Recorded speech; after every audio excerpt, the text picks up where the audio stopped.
আমি যখন এই পার্টি মিছিল যাই তখন আমি মানে উৎফুল্ল বোধ করি যে এইখানে কল্পনা যোশী ঐতিহ্যবাহী যে বক্তিয়া সড়ক বদলপুরা হয়ে এখানে বন্দরের মধ্যে এদিকে এসেছে একটি বড় প্রতিবন্ধকতা মেরিল একাডেমি কর্তৃক সেই জায়গাটি সেখানে মেরিল একাডেমিতে এখন প্রতিবন্ধকতা রয়ে গেছে। আলোচনার মাধ্যমে আমরা এই সমাধান আমরা আশা করছি। অনেক কথা আমি বৈরাগ ইউনিয়নকে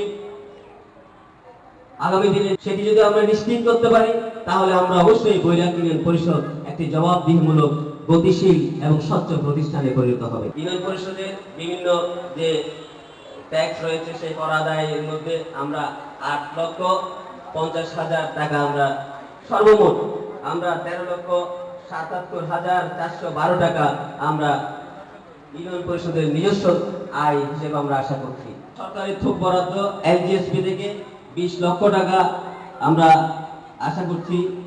কর্মসংস্থান কর্মসূচি টিআর কাবিতা থেকে আমরা 41 লক্ষ টাকা আমরা আশা করছি।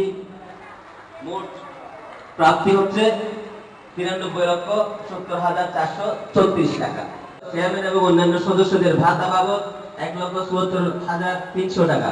শিক্ষা খাতে আমরা 50,000 টাকা রেখেছি। সেটি আমরা এই ফরম্যাটে আমরা দিতে পারিনি, ফরম্যাটের কারণে এটি আমরা নির্ধারণ করেছি আলাদাভাবে। শিক্ষা খাতে আমরা 50,000 টাকা খরচ করবো, 60,000 টাকা। নারী উন্নয়নমূলক প্রকল্পে 50,000 টাকা। পরিবেশ সংরক্ষণে 10,000 টাকা। সচেতনতামূলক কার্যক্রম যেমন তথ্য অধিকার, বাল্য বিবাহ, যৌতুক, নারী নির্যাতন, দুর্যোগ ব্যবস্থাপনা, নেশা এবং মাদকাসক্তি সর্বমোট উভয় তহবিল মিলে 1,47,47,848 টাকা। এটি হচ্ছে আমাদের আগামী বছরের সম্ভাব্য আয় এবং ব্যয়ের বাজেট।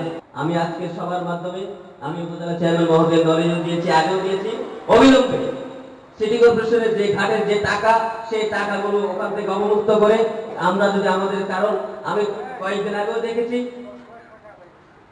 10 লক্ষ টাকা উপজেলা চেয়ারম্যান আমাদের উপজেলাতে এসেছে।